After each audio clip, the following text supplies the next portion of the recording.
Hello, everyone. It's Dr. Shiva Ayadure. We have a great guest today, Tim Canova from Florida, who ran for public office against the evil Debbie Wasserman Schultz, and he's going to share the election fraud that took place. And we're going to wait until people come on in. But today's talk is really going to be about election fraud. And in my view, and as Tim is going to share, that election fraud is really the new pandemic. It's the real pandemic that's taking place, and it's important that we have a real discussion on it. So that's what we're going to do. So anyway, we have people logging in. Tim's right here. Tim, if you can just say hello, we're just getting people to come in. This is Tim Canova. Tim, hold on. Let me bring you in. Go ahead, Tim. Thank you, Dr. Shiva. It's very nice to be here with you. Appreciate everything you've been doing. Thanks, Tim. And I know Tim's going to share what do you want? We have people from all over the world, Tim. We have people from Malaysia. We have people from Boston, Broward County. Someone said I live in Broward County. Is that where you are, Tim? That is where I am. Absolutely. Yeah, we have Anthony Zingley from Broward County. Just logged in. Let's see what people coming in. By the way, everyone, you may want to, if you're on Facebook, you may want to do a watch party. Let others know. This is going to be a very, very important discussion today, because everyone's heard what occurred in Massachusetts, what's occurring right now, our write-in campaign we're doing. But Tim's going to really share. He was probably one of the first people to face this on a national scale on what took place to him down in Broward County. Again, going after this, I don't know what this person is, Debbie Wasserman Schultz. It's quite amazing that people like that even exist. People from Michigan, Alabama, Laguna Hills, Canada, Aloha, Hawaii, Central Massachusetts, Weymouth, great to have you, Patricia, New York, Anthony Sullivan from Worcester. And people are saying many of us are blocked from Facebook. That's something that's going on, Tim.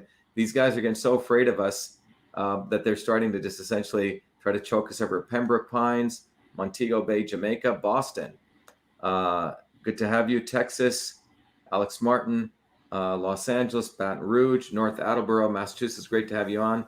Suzanne, Gregory Gill, Cape Cod, Kansas, Philippines, Australia, Calgary, Alberta, United Kingdom, New York. As you can see, Tim, it's like sort of a wide array of people come everywhere, because our movement was really focused on this whole concept, which is a pretty great idea, and a movement for truth, freedom, and health. Without freedom, we can't really have truth.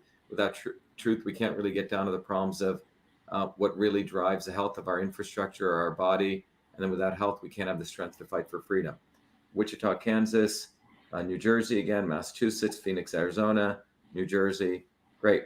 So before we start, Tim, I'm just going to just share with people where our campaign's at, and I'll bring you right back in. 1 second. So to everyone out there, today's going to be a great show. Tim is going to share with us the ordeal he endured in Broward County, and he was essentially a pioneer in some ways of enduring this. And Tim and I are probably more of the people who've been bringing it to the national level, but there have been many, many, many victims of this election fraud. So that's why I titled today's talk is that election fraud is a real pandemic. Many of you know I've been really exposing Fauci before, this whole nonsense of the fear mongering around the coronavirus, which has really nothing to do with public health. But there is a real pandemic, which Americans should wake up to and recognize that election fraud is not something that occurs in some far off, quote unquote, third world country, but it occurs right here in the United States, and it's rampant. But before I go there, let me just bring everyone up to date on what our campaign's been up to. One of the things I'm going to do is before I start here, shut down a couple of things here, because we're noticing that things are becoming really slow. One of the things that happens, Tim, is if we have too many things running, things become slow. So I'm going to just turn off a couple of things here just for speed, and it'll make things faster. Let's see what else we got running here. Okay, that's good. So that should be a little bit better. All right.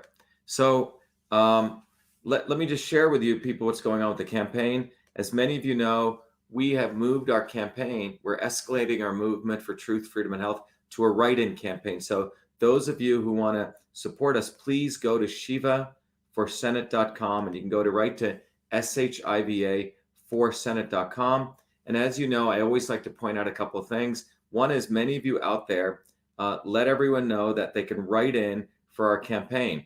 And we are putting out all of these cards out there, about several million of them. And it's really letting everyone know that we're writing in because we have incredible visibility over Massachusetts, but everyone needs to know that we are conducting a write-in campaign. And the movement now is to really fight for our democracy, and we have to stop election fraud. So when people take their pen, the pen is mightier than the sword, and write in, as we're showing right here, Dr. Shiva, and fill in that oval, you're making a political statement in a very powerful way that we need to protect our democracy, because frankly, we have none. As we've shared, we really have controlled democracy, and that's going to come out more as Tim shares what happened with him in Florida. The other thing we need people to do is we want to raise another around $250K to put into TV and radio. As you know, I don't like begging for money. When you support our campaign, I support you by teaching you systems. And we need about 50 people to give us $5. That's not a lot. Or 5,000 people can give us $50. But if those people give us $5, one of the things I offer is I want to teach you the fundamentals of how all systems work, political systems, any type of engineering systems. Your body is a system. So please take a moment to support the campaign. You can donate $5 to Shiva for Senate. And when you do, you get a 108-page book which teaches you what a system is and what is revolution. And then you also will learn I give you access to a software that I created called Your Body, Your System. And this tool is a very powerful tool because it teaches you how your body is a system, but in a very practical way. You can answer a set of questions to understand what kind of system you are within an engineering systems approach that I developed. And then using this tool, you can also figure out how your own system is off course. And then you can figure out how particular supplements, foods, and exercises can bring you back to course.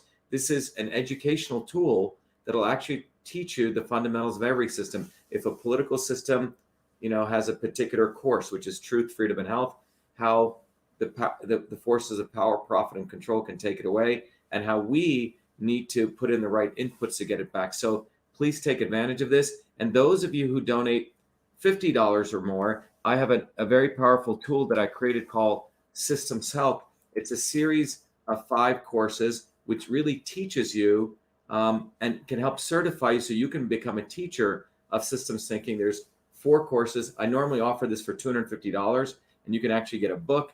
You can get certified. And what we're doing is for anyone who supports the campaign right now, you only have to pay $50 instead of $250. So it's 20% of the cost. But we need, let's say, 5,000 people to do that. So please support the campaign.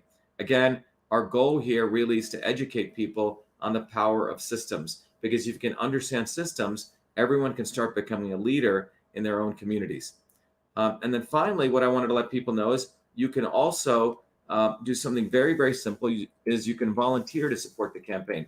Volunteering means you can help make phone calls, you can help become a digital warrior, and you can also do something very simple, which is you can also tell your other friends to vote for us wherever you are. If you're outside of the United States, everyone is about 1 degree of freedom away from someone in the United States that you know. So you can just click on right here where it says volunteer, and you can volunteer. You can volunteer to help make phone calls.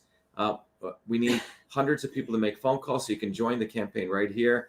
And right over here, you can say, I would like to make phone calls. And wherever you are, any part of the world, all you need is access to the web. We have our own phone calling system that you can use. It's a web-based system. So that's what we need. So anyway, let me go to Tim. Tim and I are going to start our discussion here. So Tim, let me bring you in. So Tim, I thought it'd be really good. Maybe we take this in a couple of parts. First, if you can just give a quick background on yourself. I know you're a professor of law right now, but sort of your background, where you came from. And then the second part, if you can share, jump right in. And if you can talk about what happened in your election against Debbie Wasserman Schultz, how they stole it. And then we'll have a discussion. I'll bring it back to what occurred in Massachusetts here. And then it'd be great if you, then we can continue and go as long as we want. People sometimes may ask questions. Go ahead, Tim. Let me bring you on. Go ahead. Sure. Sounds great. Thank you, Dr. Shiva. I grew up in New York and went to law school at Georgetown University. I worked on Capitol Hill as a legislative aide some years ago. Just for a couple of years, I was a legislative aide to the late U.S. Senator Paul Tsongas, who was a Democrat from Massachusetts. And maybe it's his seat you're running for. I can't recall which seat. And practiced law for a little while and then went into law teaching. First got tenured at University of New Mexico, made my way back to the East Coast, and I'm very happy that for the past 8 years I've been a tenured law professor at Nova Southeastern University in Fort Lauderdale. Never really thought I was going to run for a political office. It was not something I had great ambitions to do. But in 2015, I got involved with the Citizens Trade Campaign, lobbying my local congresswoman and others in the Florida delegation against the Trans-Pacific Partnership, the TPP, big multinational trade deal that hands over a lot of sovereignty to foreign corporations, to giant corporations. And we had trouble getting through to our local congresswoman. We discovered that if you didn't have a $5,000 check from a political action committee, she didn't give you the time of day. And that local congresswoman was Debbie Wasserman Schultz.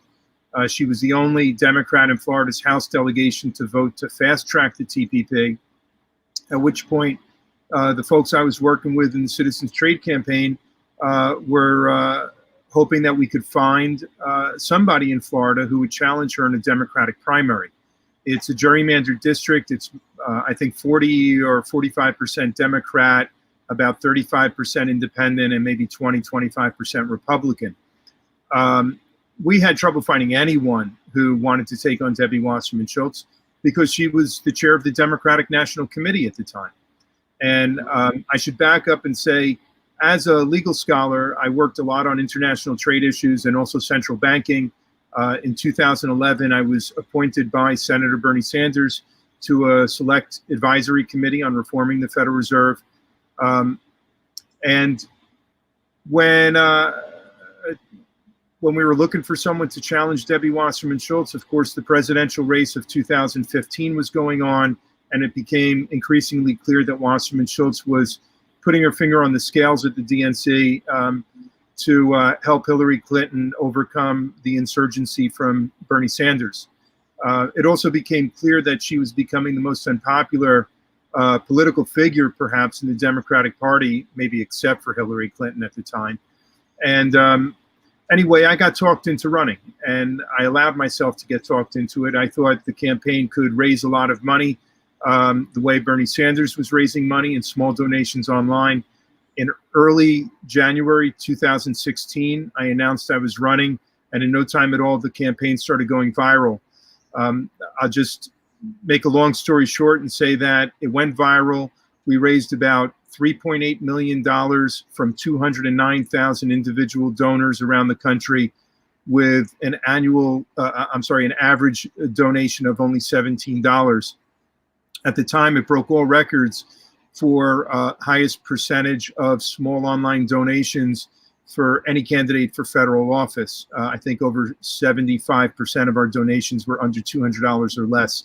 I had vowed I wasn't going to take any political action committee money. I stayed with that pledge. What did we do with the $3.8 million? We put it right back into the district. We had 4 field offices. I think it was the largest grassroots campaign in any congressional district in 2016. To give you an idea, Bernie Sanders only had 1 field office in all of South Florida. We had 4 field offices in our 1 congressional district. Wow. And we were employing, I think it was about 50 or 60 people full time. And we had a couple of hundred volunteers. And all in all, we were knocking on 12,000 doors a week and inputting our voter engagements into the minivan database. So we had big field numbers. There actually was one poll that had been released by a newspaper, but it was released 2 or 3 months before the election, before we were really surging. And I was down by 10 percentage points or so. I can't recall exactly. We did one poll, and again, a couple of months out, and we were down by 8 percentage points. The problem for Wasserman Schultz was that she had very high negatives. And there was about a quarter of the electorate that was undecided. And that was before we even got into high gear. So we surged during that summer. Our field numbers, like I said, knocking on 12,000 doors a week. That's a much better indication than a push poll where they call maybe 600 voters and ask them over the phone. So we had a very good idea, and we had 10 days of early voting sites, an election day site. Election day, we were surging everywhere. It was very clear on the ground that we were beating her badly. The only advantage she had were the early mail-in votes, where her machine, her political machine, had a lot of control over the nursing homes, so they could really manipulate the early votes. But the early votes were maybe a third of the votes, if that, and we were surging. We had a lot of confidence in that final couple of weeks, and when you went to the early voting sites, you couldn't find a Wasserman Schultz volunteer, very few supporters, so it felt great. And the day before the election was the first indication that they were up to some kind of chicanery, which was the local NBC6 affiliate had on their website a preview of the next day's elections in Broward County. And they showed, elections for commissioners, for sheriff, and all those races were zeroed out because no votes had yet been counted. Each candidate with 0%, with 0% of the precincts reporting. But mysteriously, in our race, it showed Wasserman Schultz winning 58 to 42. Wow. With 69% of the precincts counted. And we called up NBC and said, what's going on here? And they took it down, but to this day, never gave an explanation. And then the next day happens. Again, our experience at all the voting sites was just fantastic. But the polls closed. An hour later, they declared Wasserman Schultz the victor by 13 percentage points. I never conceded defeat. I had serious doubts about the numbers. And in the days following the election, I started to be contacted by election experts and election integrity experts all over the country who had been crunching the numbers. And they'd been doing something called the cumulative vote tally, which suggested to these experts that the vote had been flipped by computer software, that in fact I was probably the one winning by about 13 percentage points. So I put in an official request to inspect the ballots with the supervisor of elections office, which was at the time run by Brenda Snipes. Her name would later become a household name in Florida. But Snipes and her office stonewalled my public records request for 7 months. And I should say it's very clear under Florida law, statutory law, that ballots are public documents and that any citizen can inspect them under the Public Records Act. It's even a right under the Florida Constitution. So we finally filed the lawsuit to inspect the ballots, filed it in June of 2017. And a couple of months into the lawsuit, we served discovery requests, which, what were we requesting? We were requesting to see the ballots. The supervisor had already indicated that they had not taken any scanned ballot images, no digital scanned images, which seemed very strange to us because when you take the paper ballots in Florida, no matter how you vote, whether it's voting by mail or voting on election day or early voting, they take that paper ballot and they feed it through an electronic scanning machine, which should not just be tabulating the vote, but it should be taking a scanned image. So the supervisor from the beginning said that, oops, we never took scanned images, but we have the paper ballots. So 3 days after our discovery request, which was in August of 2017, 3 days later, September 1st, 2017, Brenda Snipes signed a destruction order and they destroyed every ballot that was cast. They were under legal duty under both federal and state law to maintain those paper ballots for 22 months, and they missed by 10 full months. These are crimes, felonies punishable by up to 5 years in prison. And not only did they destroy the ballots, they then withheld that information from me, my lawyers, and the court for 2.5 months, and kept litigating. It's like they were expecting I would run again, and they were trying to bleed my campaign of money, I believe, while we were busy litigating. And we took Brenda Snipes' deposition, and we had sworn, videotaped deposition of her admitting to destroying the ballots and not having any kind of excuse.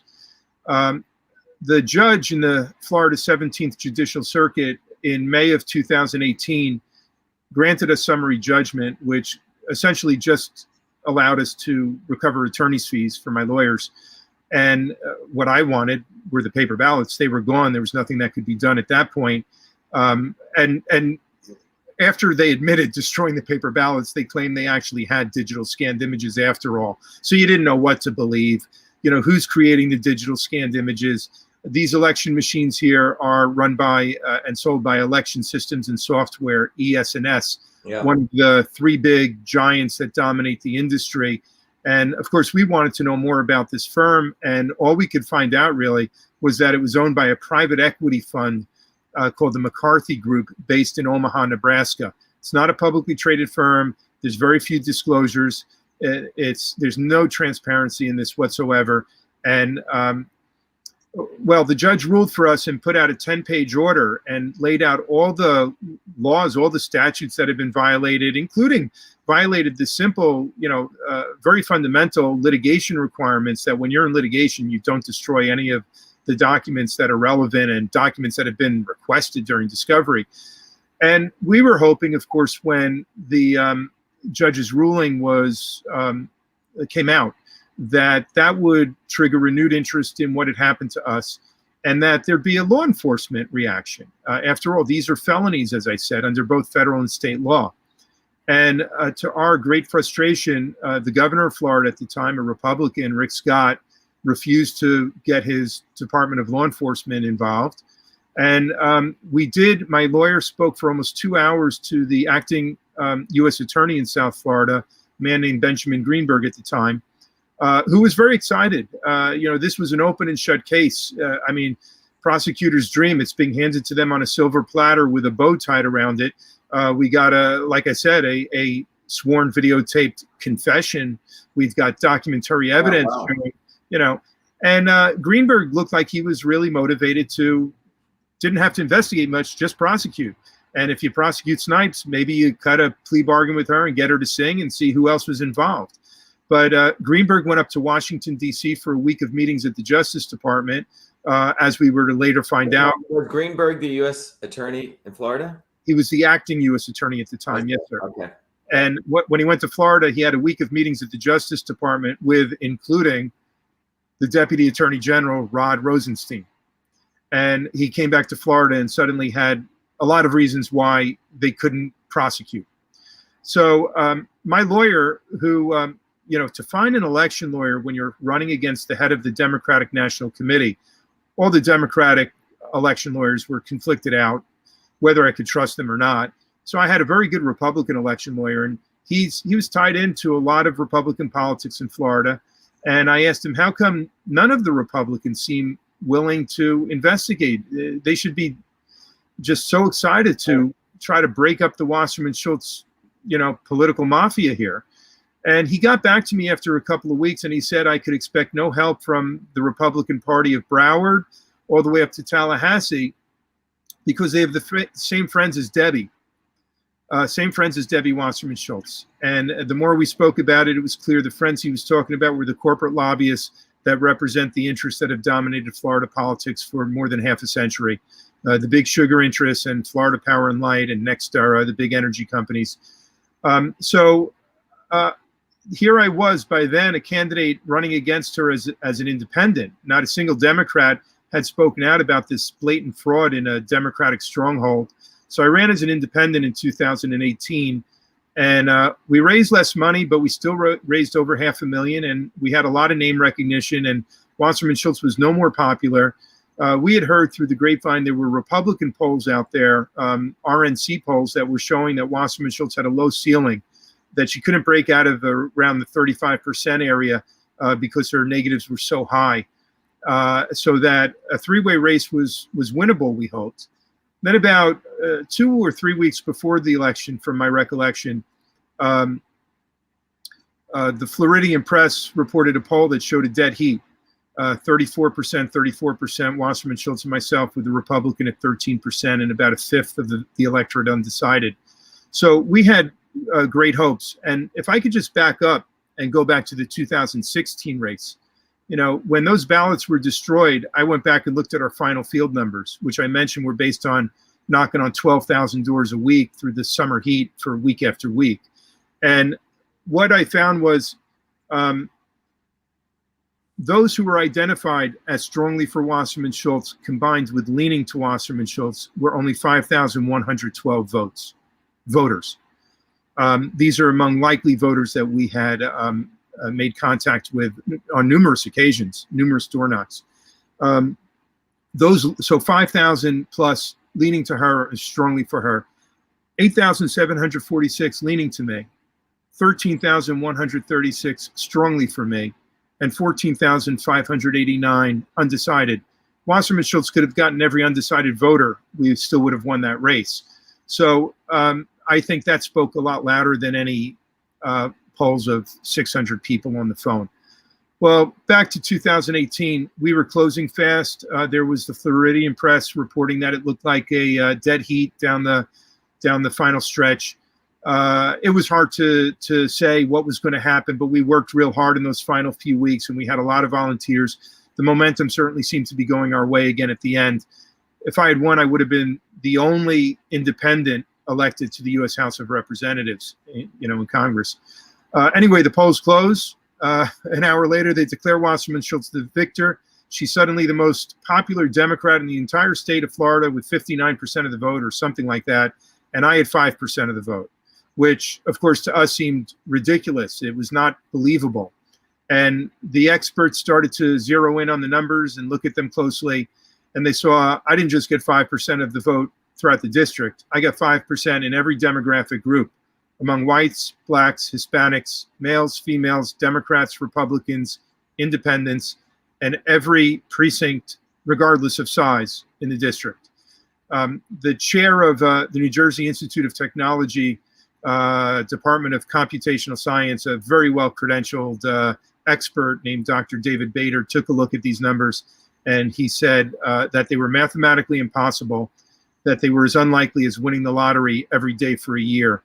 And the expert said the more likely explanation was manipulating only 4 or 5 lines of source code in the software. Now, of course, we'd love to inspect the software that was used on these machines, both in 2016 and 2018, but nobody's allowed to. They're proprietary. They're the private property and trade secrets of ES&S and any other vendors who are involved. So that is the story, in a nutshell of what happened to us. I contested the 2018 election results by filing a formal complaint in the U.S. House of Representatives in the House Administration Committee. To this day, they have never even acknowledged receiving the complaint from my attorneys. Yeah. So Tim, let me just about a couple hundred more 150 more live viewers have joined us. So let me just summarize, Tim. If you look at what you just shared, there was 2 elections you were involved in, two elections you were robbed by Debbie Wasserman Schultz. In the first case, you raised $3.2 million. $3.8 million. $3.8 million, 4 field offices. You guys are banging on 12,000 doors a week, all over Broward County, right? Broward County and a sliver of northern Miami-Dade. Yeah, and just to give it politically, Debbie Wasserman Schultz is part of the obvious establishment. I always like to talk about what I've been educating people on, Tim, is the obvious establishment and the not so obvious establishment. And when I was 17, 18, I remember Jesse Jackson. I don't know if you remember this. I don't know how old you are. Ran against a guy called Walter Mondale. Yes. And at the last minute, Jesse Jackson, he was sort of the Bernie Sanders of the time, and some of us who were idealists at the time said, "Oh, he's anti-establishment." But at the last minute, what does Jesse Jackson do? He bows down and he gives all of his votes to Mondale, the lesser of 2 evils nonsense. Very much like what Bernie Sanders did with Hillary Clinton at the end. So my politics realize that there is the establishment wings of the party, and then there's the not so obvious establishment wings. They typically confuse the progressives on one side, or what you call the more left, and then the or the right, and we have both of these, the obvious establishment, and then you have the not so obvious establishment. And it looks like in your case, I hope you don't take this the wrong way, at that point you were involved with the not so obvious establishment, maybe not so obviously, right, without knowing it. But Bernie, in my view, represented the not so obvious establishment. He talks a good game, But ultimately, he bowed down to Biden and he bowed down to Hillary Clinton. He didn't build an independent movement. I appreciate what you were doing in your second election. Dr. Shiva, if I could just interject, and I agree with your analysis wholeheartedly. Just to give you a little bit more of sort of the flavor of what was happening in 2016, out of the blue in May of 2016, I didn't even see it coming. Bernie Sanders endorsed me and my campaign. Prior to that, there were people who were saying, "Oh, Tim, you should contact the Sanders campaign. Maybe you'll get an endorsement." And I thought, he's running against the head of the DNC. He's got his own presidential race. He's got nothing to gain by endorsing me. Who knows why he endorsed me? I never reached out and asked him for it, but he endorsed me. He called me up at the Democratic convention. And I should say his endorsement helped. It helped us raise a lot of money. We had already raised over $1 million. We were doing well. I think we could have won this race without his endorsement, but it was thrilling to get that endorsement and get that national recognition at a whole nother level. By the time Sanders went to the Democratic National Convention and had the white flag up and was endorsing Hillary, he was interviewed and he was quoted, I believe, in the New York Times and the New Republic as saying he was going to help some down ballot campaigns and campaign for them. And my name was the only one he actually mentioned. So there was lots of expectations he'd be coming to Florida to campaign for us. And I had some talks with one of his aides, but then suddenly it went completely silent, never heard back from him. And it became an issue, you could say, where the local papers, the Miami Herald and the Sun Sentinel, were reporting, well, why isn't Bernie coming? Bernie said he was coming. Why isn't he coming? And, it became a little bit of a distraction. We dealt with it and stayed focused on the issues. But I think what you mentioned about Jesse Jackson and the way he folded to Mondale, that's essentially what happened with Sanders. Yeah, he got a private plane out of that deal. Well, there are carrots and sticks, and who knows what kind of threats were made to Bernie Sanders and his wife. Who knows what kind of carrots, what kind of inducements were made. But they made whatever deal they were going to make, and certainly I wasn't in on the deal. And so, yeah, I agree with you. The establishment, I'll tell you, my name appeared in WikiLeaks, the DNC leaks, I think 100 or 200 times. It was very clear that the DNC was doing Wasserman Schultz's bidding. They were surveilling my campaign, monitoring it, and infiltrating the campaign, which was very painful to find out, both in real time when it was happening and sometimes after the campaign, that people I hired and trusted were actually reporting back to the establishment the whole time. Well, Tim, I think the main principle that I learned, you see, I grew up as an untouchable kid when I was a kid in India, was very interested in politics as a very, very young kid, grew up in working class towns in New Jersey. So when I saw that phenomenon occur when Jesse Jackson sold out, I broke with all parties, and we started a radical newspaper at MIT, and we would hit both Democrats and Republicans. This was back in 83, 84, 85. So I never voted in my life, ever, until Trump ran. And when Trump ran, I saw a guy, remember, he was part of the Reform Party. He used to make fun of Democrats and Republicans. In fact, he used to attack Republicans, calling them stupid. But his view was that when I saw him on the stage attacking both parties, I just loved the fact, just out of sheer anger, that he was blowing up both of them. So first time I ever voted was then. But I think the key thing that people need to understand, and I think this is the thing that leads to sort of suffering, as people go through either the left wing of the Democrat establishment or the right wing of the Republican establishment, thinking that they're really fighting a battle, when they're basically get misled. And it's a not so obvious establishment. A friend of mine, in 2016 came to my house. She was heading up the Bernie Sanders campaign. And she goes, "Oh, Shiva, you should support Bernie. Bernie's going to," I'm sorry, when Hillary ran. Okay. In the primaries, 2015. And I said, "Lori," that's her name. I said, "Lori, look, Bernie's going to do exactly what Jesse Jackson did in 84. He's going to bow down and he's going to give all of his delegates to Hillary." She goes, "No way, Bernie's never going to sell out the movement." I go, "Look, that's what he's going to do, because he's basically a bullshitter." I said, "He will talk the talk, but he doesn't walk the walk. He's not working people." Well, that's exactly what Bernie did 2 years later, right? He bows down to Hillary Clinton. He basically without principle. And that's what these guys do. And then he just did the same thing to Biden just now. And I Yeah. think what people need to learn is that none of these people represent working people because they're not one of us. So our campaign in Massachusetts, what's interesting is when I compare what happened to you, with you raised a ton of money, you had field offices. We raised a lot of money, small dollar donations. We had no paid volunteers, but we had full-time staff, Tim. Okay, everyone working their butts off. 60% of our campaign were people who were registered but never voted. They said, Shiva, I've never held a bumper sticker. I've never held a lawn sign. So very, very similar features. And I had the inverse thing. The year before, in 2018, I ran as an independent against Elizabeth Warren. We got 5 times more votes than any independent candidate, and they kept me off the debate stage. And then we flipped to running as a Republican this time. You went from a Democrat, right, and then went independent. So we went the other way, and we thought we would do, we would hijack their Republican primary, and that's what we were doing.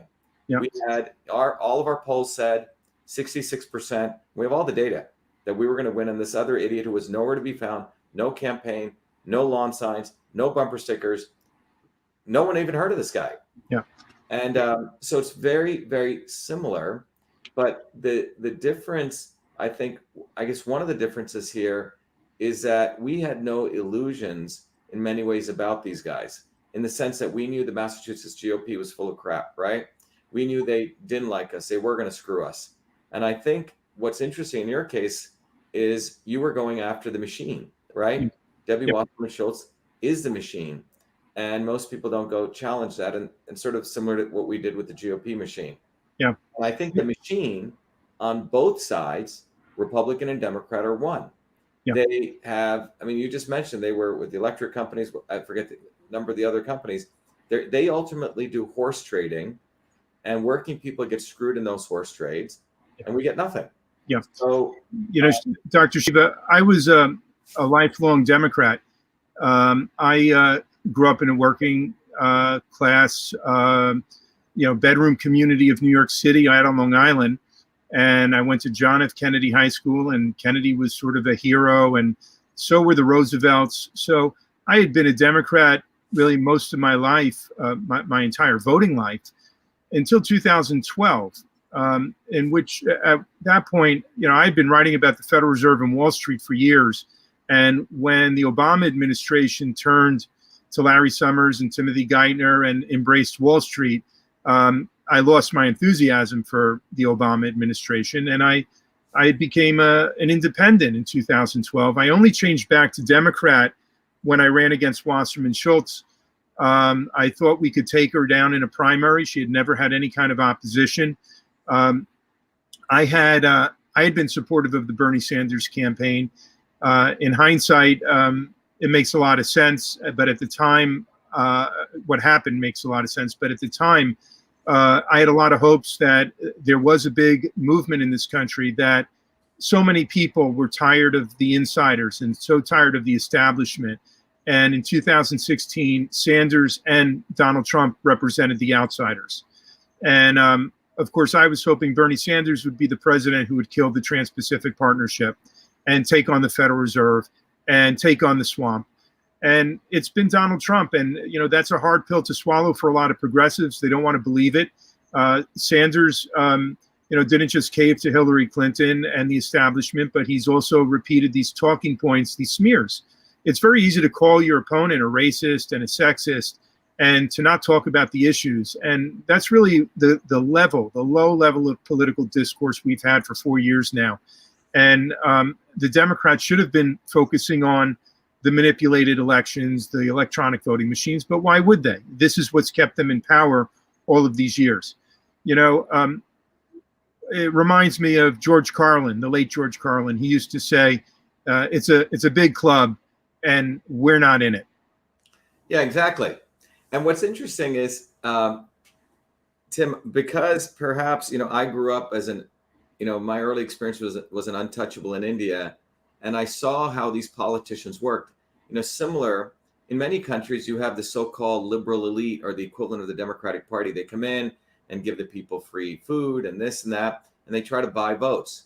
And that's what's happened in this country. They ultimately do. Many of these people do not work for a living. They're not of the people. So when someone comes truly bottoms up, what we have both learned is they have a switch. They have a kill switch. And that switch is in the software. And as we shared, in that software, which is controlled by very, very few people. And I think what people really need to understand is that we all thought when the internet came, right, just like the Gutenberg press, it was going to provide more freedom. Well, with the Gutenberg press, it provided freedom for around 400 years. And then you had consolidation of 4 major publishing companies. Mm-hmm. With technology, the consolidation has occurred within 2 decades, 20 years, 1/20th of the 1/20th of the time. So what we see, and as a technologist, what I want to share with people is these technologies, 1 or 2 engineers, 1 or 2 companies can influence billions of people's lives. And that's what's actually taking place. With a flip of a switch, they can multiply your vote by a weight.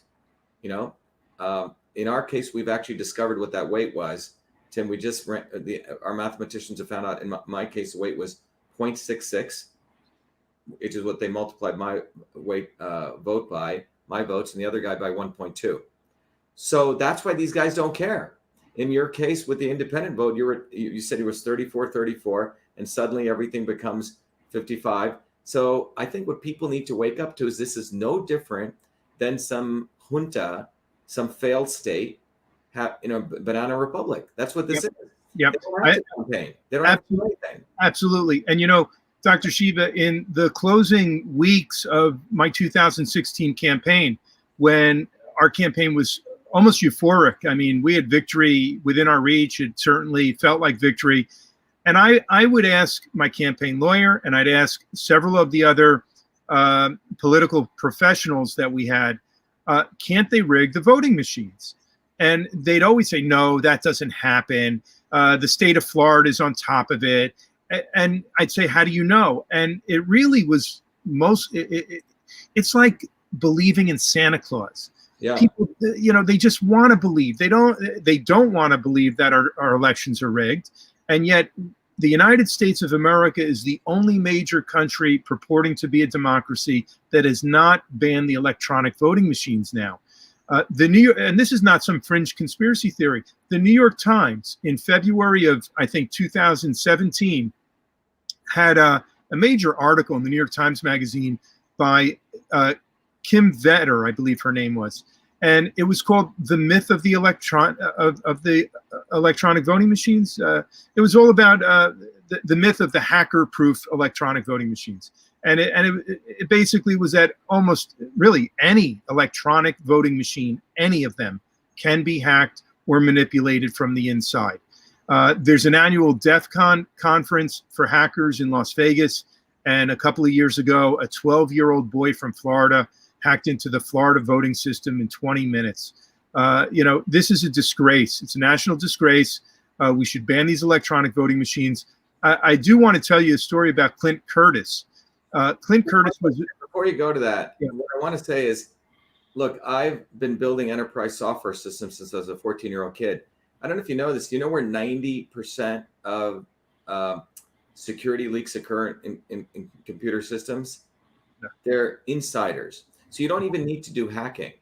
Right. So you don't need the hacking. What occurs is it's an insider game. You could have a few people that can just do this very fast. Hacking isn't even needed. It's essentially, in these cases, you can literally have people very quickly multiply your vote by 30% and multiply another guy's vote by 200%. So it's not even hacking. When you even look at this, it's not even that sophisticated. As Bev Harris, Benny Smith, and others have shown, these systems store our votes as fractions, as decimal numbers. They have features to do this weighted race. So the cheating is already built in. And I think the most important takeaway, I think both of us can conclude with, is that you have to stop all these electronic systems. Everything should go to hand-counted votes. For us in Franklin County, it was 80% hand-counted, Tim. We won there. We won there by up to 10 points. And in that tells you everything. Every other county, 60-40, 60-40, 60-40. Here's a pasty-faced white guy. No one should take this the wrong way. I just have to give that image. Here he wins in Lawrence, all brown people, Hispanic. Yeah. Here he wins in Brockton, black people. Here he wins in all white Plymouth County. He wins in every county 60-40. And what I wanted to just share here is this is out of the 15 cities we asked for the participating voter list, right? The actual list of people who voted, which is column 2 here, and then the actual votes. And out of those 15 cities, Tim, 7 gave us their information. And what you can see here is there are more votes than voters. Right. Yep. More votes than voters. And this is a symptom of cheating, obviously. Yeah. But it's a symptom of that when those and it's a symptom of the fact that they do this so openly and egregiously now. Yep.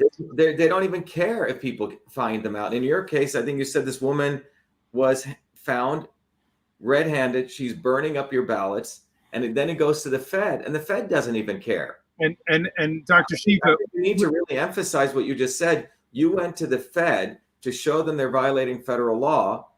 They suddenly go to DC, and then they come back with nothing. So to me, the states don't care, and the federal government doesn't care.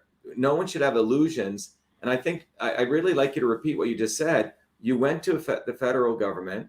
You had the U.S. acting attorney go to Washington, and he comes back and he disappears. No different than Bernie Sanders disappearing. And yes, and the acting U.S. attorney, when he went to Washington and met at the Justice Department for a week, comes back and suddenly they're not going to prosecute.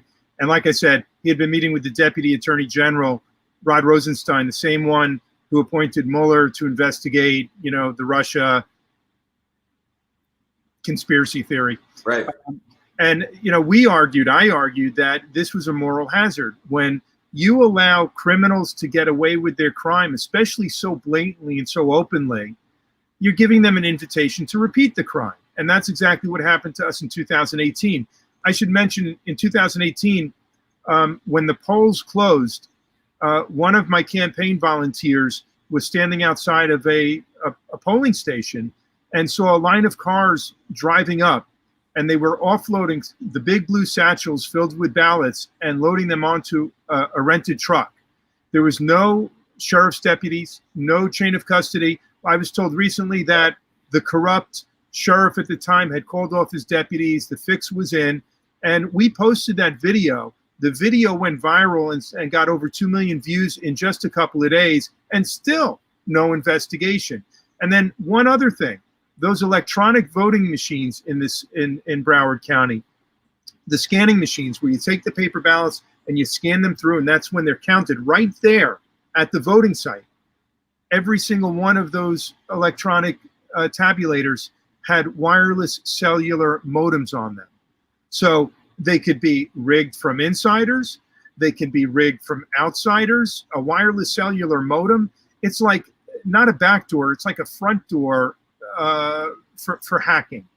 And finally, I should say that the statute of limitations for Brenda Snipes and her cohorts for destroying the ballots. So 4-year statute of limitations it started September 1st, 2017 when they destroyed the ballots.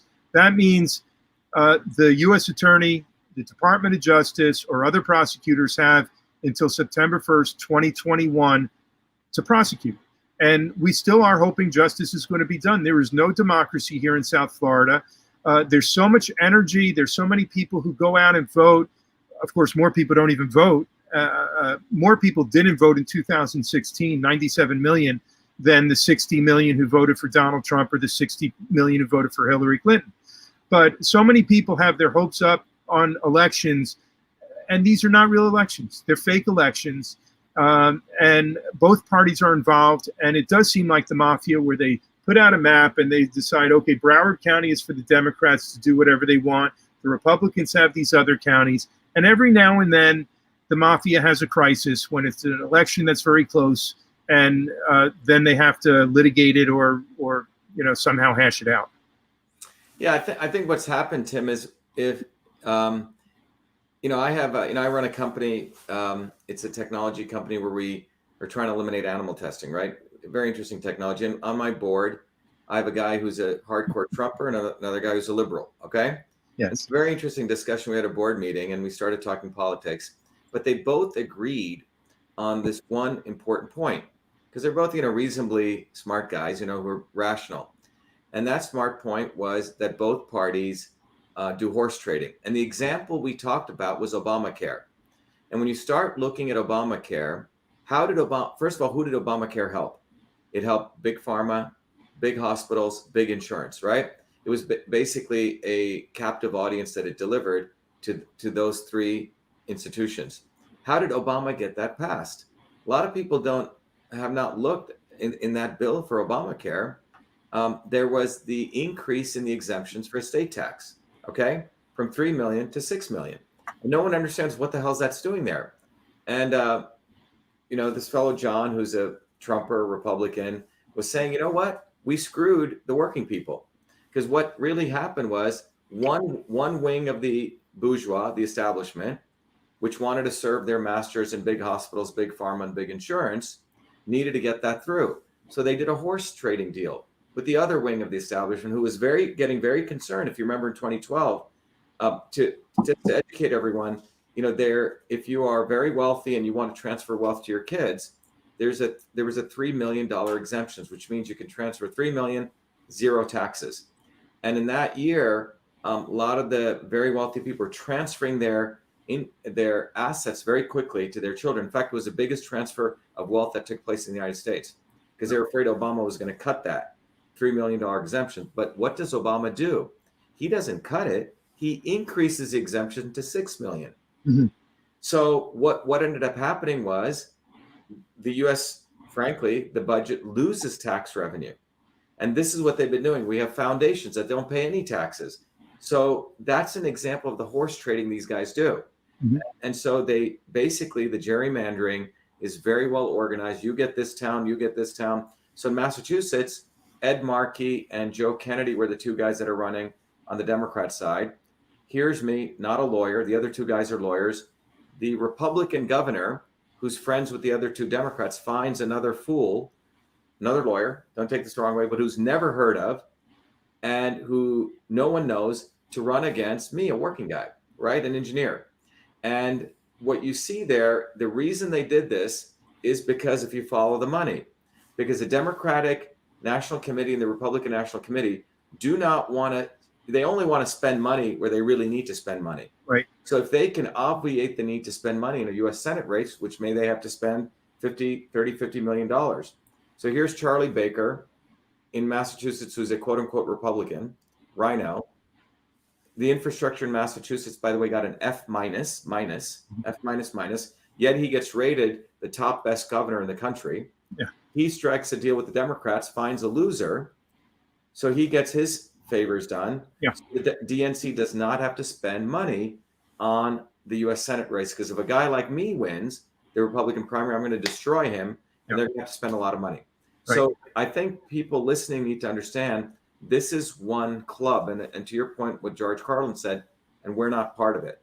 So that's why I think the only solution here is when people run in these elections like what you've gone through, they want people to get depressed. They want people to get nihilistic, right? Oh my God, you can't do anything. The world sucks, blah, blah, blah. And my view is you have to build a movement. And the movement is not the stupid Bernie Sanders bullshit movement, right? He used the word movement and revolution and blah, blah, blah, just like Jesse Jackson did, right? These guys are absolute rhetoric. Is you have to embed yourself among working people. You have to be a working person. It can't be top down. Yeah. That's why, we decided to do this write-in campaign, because it's not like you end, you escalate. So I think that's what needs to happen nationally, internationally. At least people in places like Chile or places like Afghanistan know there's election fraud. In America, the naivete of very good, innocent American people is, oh, that occurs over there. We have democracy here. And to your point, they're all fake elections, because as long as those software features exist in those electronic systems, there is absolutely no democracy, period.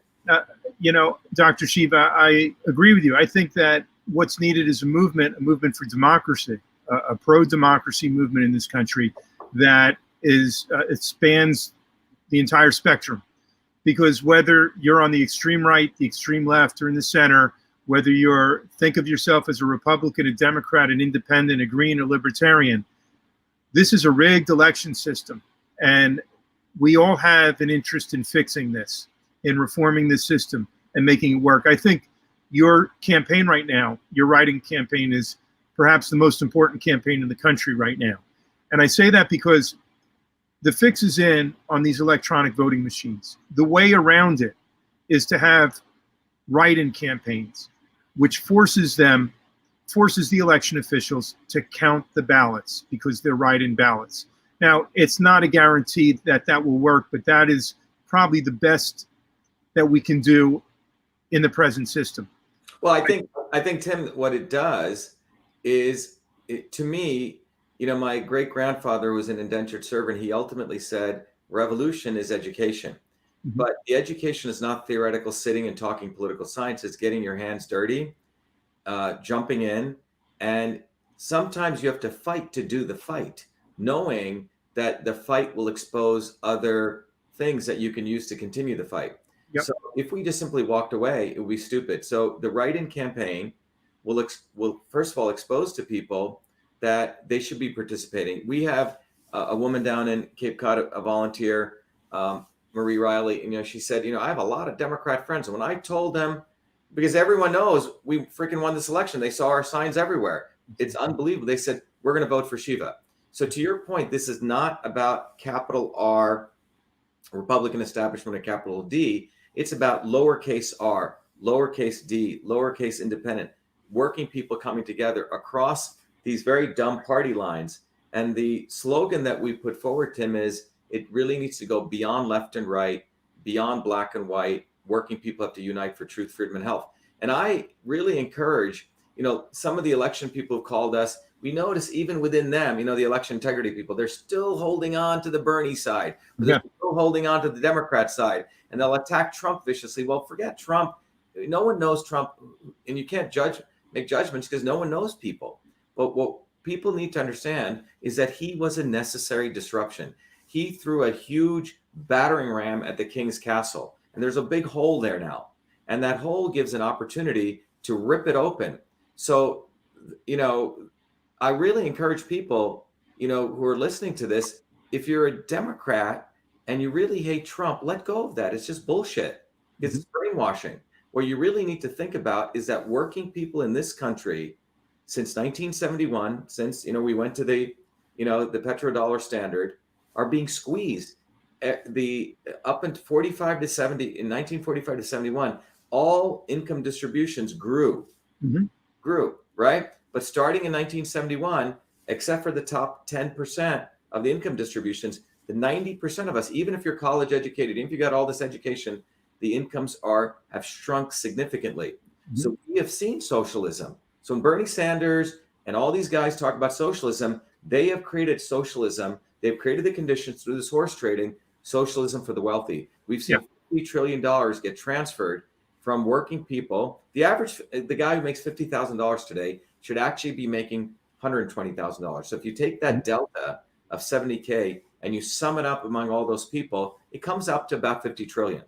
That's the wealth transfer that's gone upwards. Yes, so there has been redistribution of wealth. There has been socialism. It's been for the wealthy, and it's been brought to you by Barack Obama, brought to you by Bernie Sanders, brought to you by Hillary Clinton, brought to you by John Boehner, brought to you by all of these guys. Yep. That's what's going on. So anyone who holds on to, I'm a Republican, I'm a Democrat, well, you're freaking stupid. That's adolescent politics. And anyone who says, I support BLM and I'm for not defunding the police, it's the same thing. It's the race war they want to create. I'm white, I support the police. You're black or you're a liberal elite, you put a BLM sign. And this is the recurring narrative that's gone on in American politics.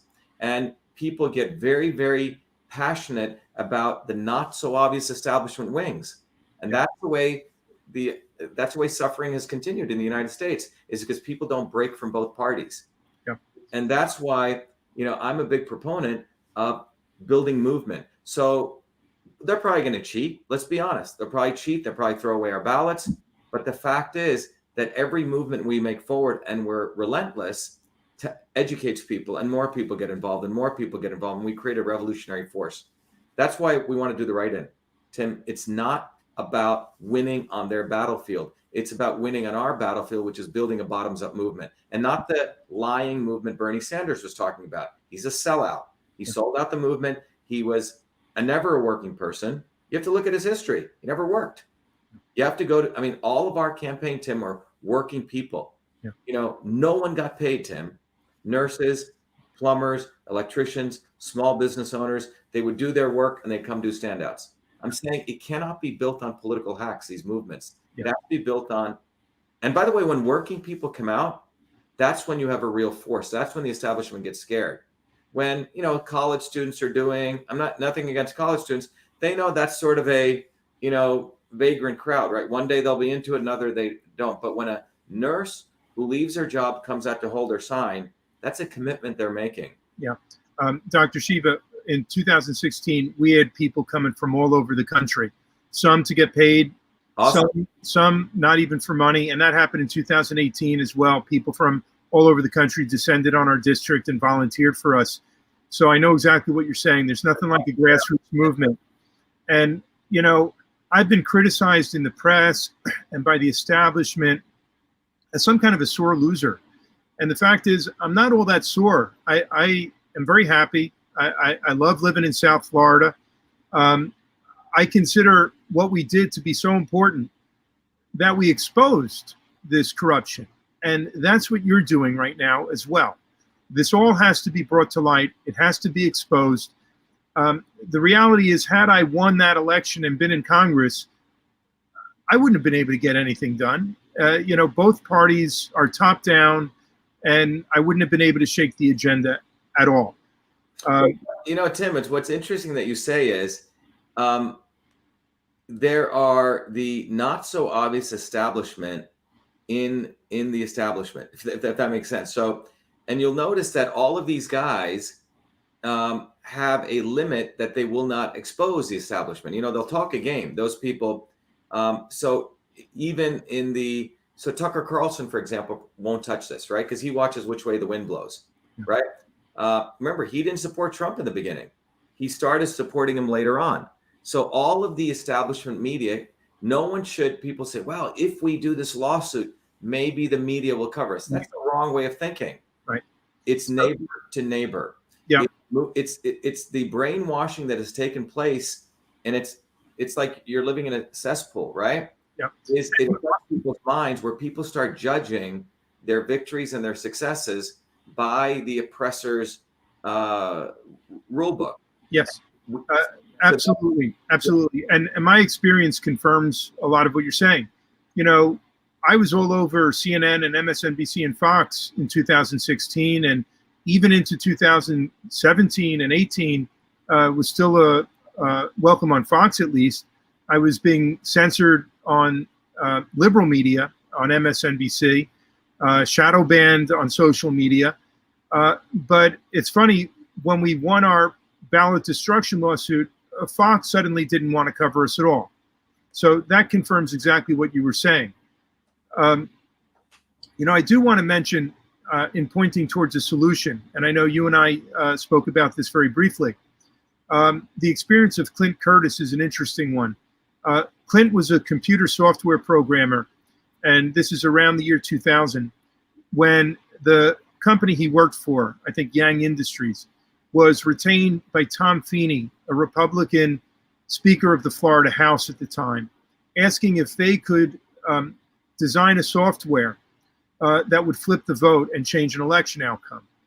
And Clint Curtis was tasked with doing that, and he threw himself into it, and he succeeded. And he thought that Tom Feeney was going to take this information, take his software program, and expose it and show how insecure the elections were.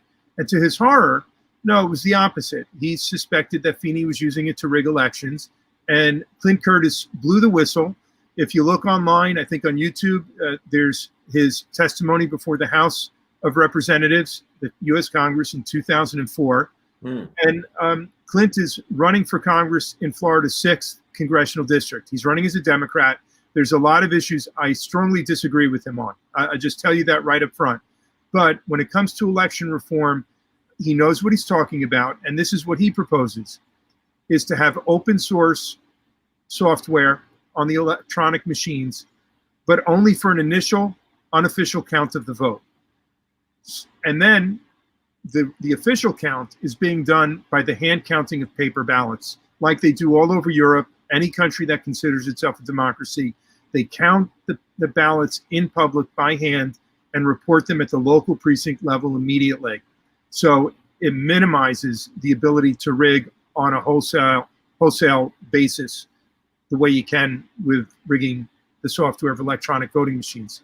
And of course, and that's a lot like what Columbia County, New York has done. They've had over these years a Democratic commissioner and a Republican commissioner, and they're required by state law to do a machine count for the official count. But Dr. Virginia Martin was the Democratic commissioner, so she spoke at a forum that we held down here. They would follow it up with hand counting every paper ballot that was cast. It would take some days. Both parties worked together on doing it very transparently and in public, and it deterred rigging the machines. Who wants to rig the machines if you know there's going to be a hand count afterwards? Taxpayer funded. You don't have to have a campaign suing to do it and paying to do it. This was done taxpayers. Now, some would say Columbia County, New York is a small county. Well, yeah, that means they don't have that many votes to count. You look at it as a jury pool. The bigger the county, the bigger the jurisdiction, the more citizens you can draw upon to count the paper ballots by hand. Make it a civic duty. Why not do the hand counting right away? That's what I'm for. I really am. Yeah, that's the ideal. Look, that's the ideal. I don't know. You said Chris's background is a technologist? Clint Curtis, a software programmer and now a lawyer. I think it's his way of compromising. Look, I think a hand count initially for the official count would be the best. Unfortunately, it's like Americans want an answer. The polls close at 7. They want to turn on their TVs and have all the election results finalized by 9 p.m. God forbid you got to wait a day or two. Now, I'm not saying we should wait for 3 or 4 weeks for, unlimited mail-in ballots to show up. I'm just saying if it takes an extra few hours or a day or so, when Britain had its Brexit vote, those were millions, tens of millions of ballots, paper ballots, all counted by hand in public, and they had the official results by midnight. Yeah, look, I can tell you, I used to run a company where we used to handle the email of every major Fortune 1000 company in the world, okay? In our data center. So you can imagine the incredible ethical standards that we live by, because I remember some of our companies are financial services companies, and sometimes we'd have to do data polls because they were involved in a legal battle. The immense amount of power unethical people have now is quite extraordinary. So absolute power corrupts absolutely. So I'm really of the opinion that this should be moving to hand counted votes, because the technology and the people that control the technology cannot be, you can't trust them because of the amount of money and power involved. So it should be decentralized at the citizen level, and it should be hand counted. And you're talking to someone who's got 4 degrees from MIT saying that. And in many ways, I'm saying we should become Luddites on certain issues. Exactly. Yeah. These people, the way I phrase it is these folks have the means, the motives, and the opportunity to rig electronically. Then what's holding them back from doing it?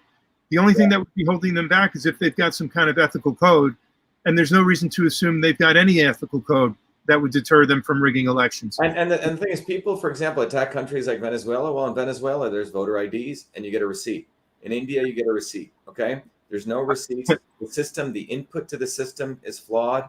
The system process is flawed, and the output is flawed. There's a very great MIT engineer scientist who actually, came against the climate change nonsense, which we can talk about sometime. But Dick Lindzen said, what is evidence? And Dick was the earliest guy to be accepted, I think one of the youngest guys to the National Academy of Engineering. Evidence is unambiguous predictions. It's a very interesting definition. So what that means is you're sitting there on, 8 p.m., 9 p.m. after the poll closed, and all you're seeing is these numbers flash on the screen. Well, those numbers are a prediction of some reality that took place, right? Mhm. It's just numbers. Well, if those for those numbers to be evidence of truth, they have to be unambiguous. So if the inputs to these systems are ambiguous, none of us in the United States can prove we ever even voted. We don't get any receipt. We don't get any voter IDs. So the input is ambiguous. The system, as we've just talked about, the fact that the software exists to vote, to store the votes as decimal numbers, and it has a weighted race feature, shows that anything coming out of that is garbage in, garbage out. Exactly. Yeah. And Yeah. that's what they say in software engineering. You can do garbage in, garbage out. Yep. So the whole system is just bullshit. And it's just garbage. I- And until we have hand counted votes, and as I just said, in Franklin County, we win, right? Hand counted, 80% were hand counted. In every other county, 60-40, 60-40, 60-40. And it looks like what you said, they flipped the votes in both times. Yep. And some of the same experts you're working with, like Dave Harris and Benny Smith, they've come, they worked with me in the past on my elections. They know exactly what they're talking about. These are experts Benny Smith is a computer software programmer. He and Bev Harris have been pioneers in this kind of electronic flipping of votes. It's very clear what's happening. And like you said earlier, they're doing it in plain sight. Nobody's investigating. It's a travesty. I've said many times, this is not any longer right versus left in this country. This is right versus wrong. This is integrity versus corruption. And, it's got to change. And I'm very grateful that you're fighting what happened and doing your best to expose this corruption. And you're absolutely right. It's going to take a grassroots movement from the ground up. And that requires speaking the truth and spreading the word, not necessarily through the mass media or social media. You see the kind of censorship you're facing and that many others have faced. I just want to say one other word, that I first became aware of you early in this pandemic for the work that you were doing, the critical commentary about the official narratives about the pandemic. And I have such great respect for your truth telling. Thanks, Tim. Well, it's interesting because in March 9th, I remember the coronavirus stuff hitting, and I had 90 days before that given what's called the prestige lecture, where they invite one senior, scientist who's done of some note to deliver what's called the annual prestige lecture at the National Science Foundation. This was in November 2019 on the immune system. Mm-hmm. And I said, look, the immune system is far more complex than what was understood in 1915 or even 1960, when the 1962 Vaccination Act was put forward by Kennedy. It was frankly, compared to then, we have fake science of the immune system. And I shared a very much more complex notion of the immune system.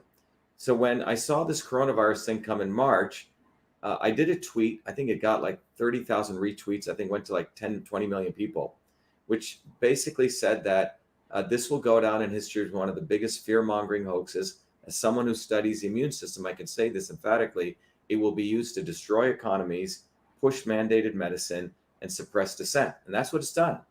And so when you're in the field, you know what you're talking about. This is why I believe working people still have a lot of common sense. I was able to call up Fauci because I could see he was a bullshitter. This guy's a complete fraud.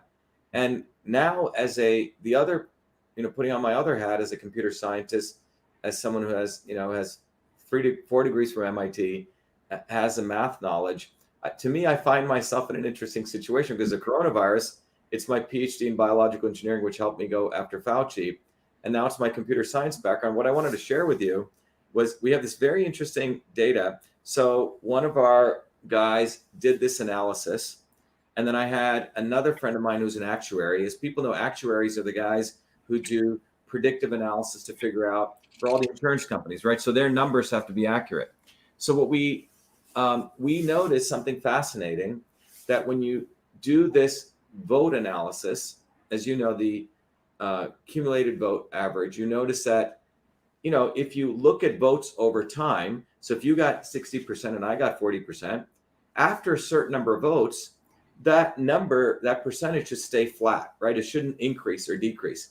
If it increases or decreases, that means there's cheating going on. That's the cumulative vote tally, exactly. Yeah, and so in math, we call that a steady state. Natural systems ultimately reach a steady state because natural systems have a natural stability.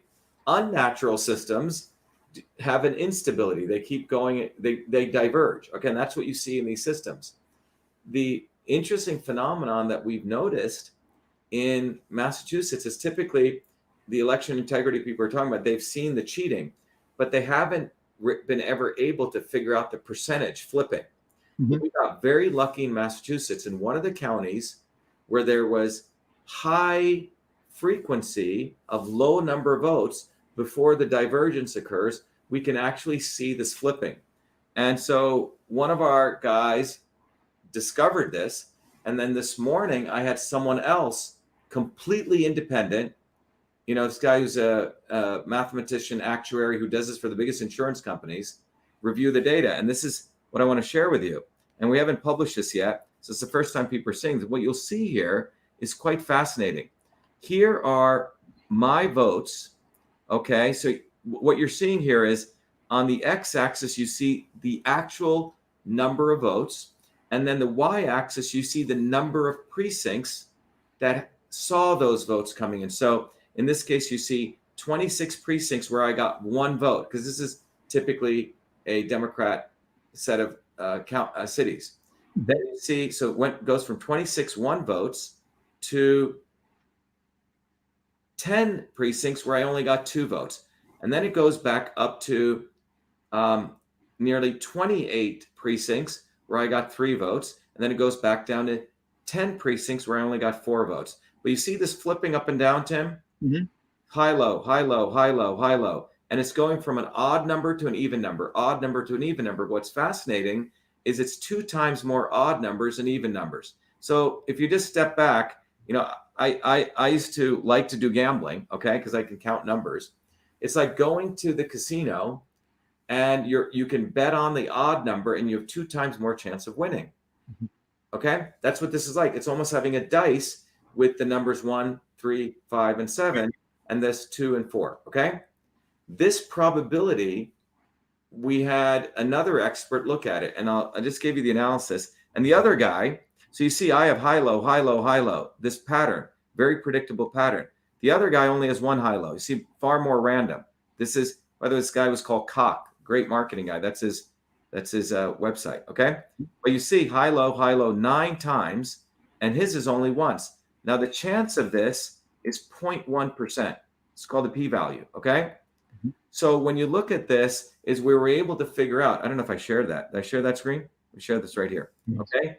The chance of this, Tim, when you look at this, so this is my frequency. This is my frequency, this high, low, very predictable numbers. You don't see this in nature. This is not natural. And you notice in the other guys, he's got randomness. And the possibility of this taking place is 0.1% when you do simulations. And we ran 50,000 simulations. It's 1 out of whatever, about 1,000, okay? This is unlikely. And the only way this could have occurred when you work out the math is if my votes were multiplied by 0.666% and his votes were multiplied by 1.2. That's how they got this predictable 60-40, 60-40, 60-40. But in the hand count of Franklin County, I win, by 6 to 10 points. So I can't overemphasize, the reason I said this is when I used to run my company where we used to handle massive amounts of data. If I was unethical for a client when they were in a legal suit, I could have just wiped out their data for them. Yeah. So one individual, one CEO of a company so I think Chris is, frankly, we're wasting our time. It should just go to hand counted, until maybe working people with weapons control these electronic systems. We're the ones watching it. But until then, there's frankly, it's all fraud. It's all rigged. You cannot trust it at all. My frustration, having been a Democrat in the past and having to always hear that the Democrats are the party of science, is they don't seem to have much of a commitment to computational science.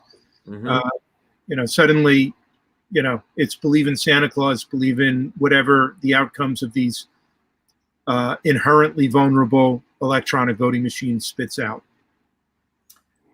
Yep. So I hope, Tim, thank you so much for your time. I think it was really good for you to share the ordeal you went through. Well, you're very welcome. And Yeah. Dr. Shiva, thank you for having me on. If there's anything I can do to help, I'm at your service. I wish you all the best in fighting in Massachusetts and exposing what's happening. And I would just make a plea for everyone who's watching this to contribute to Dr. Shiva's campaign in any way you can. I know the power of grassroots crowdfunding. It helped our efforts tremendously, and it's clear, Dr. Shiva, that what you're doing right now is really perhaps the most important campaign in the country right now to expose this kind of systematic fraud that's happening on the American people. Yeah, and I thank you, Tim. I think what needs to happen is what Tim and I have experienced. This has happened to lots of people, and I think this happens every day at local, state, every election. I think people need to understand the fact that in your case, Tim, the Fed didn't do anything. It should open people's eyes. There's no one that we can wait for. There's no Messiah here. We have to do it on our own.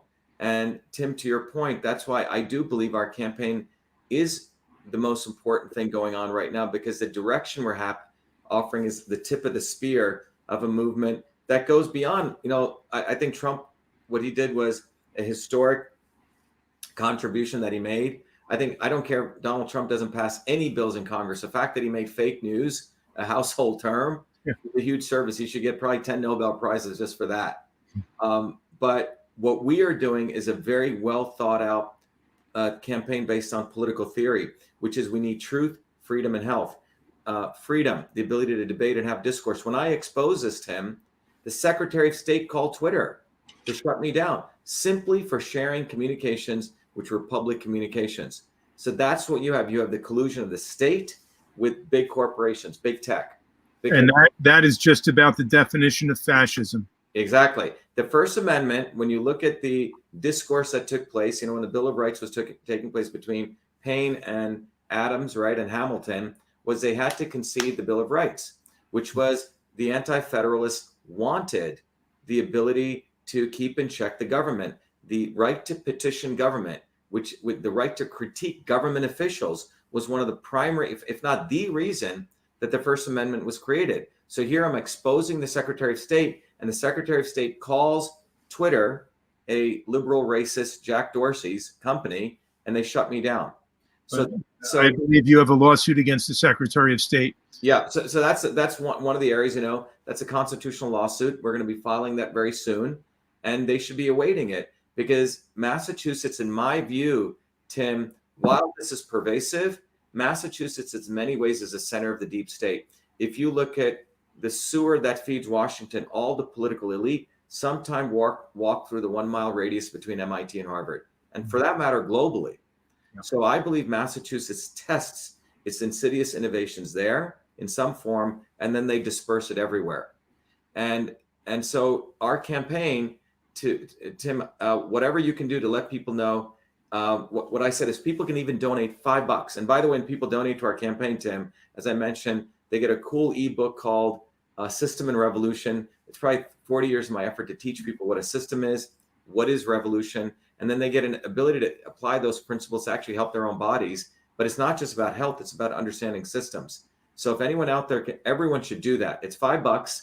And if you can donate 50, you get more great products, but everyone should do that. But more importantly, people should let everyone know that they should pick up the sword, which is the pen. The pen is mightier than the sword, and write in Dr. Shiva for U.S. Senate. That's what we need, Tim. And people need to get vociferous. People need to get articulate. People need to get angry. There's no more room for diplomacy anymore, because these guys are crooks. They're insidious. And moreover, they don't care. They will cheat.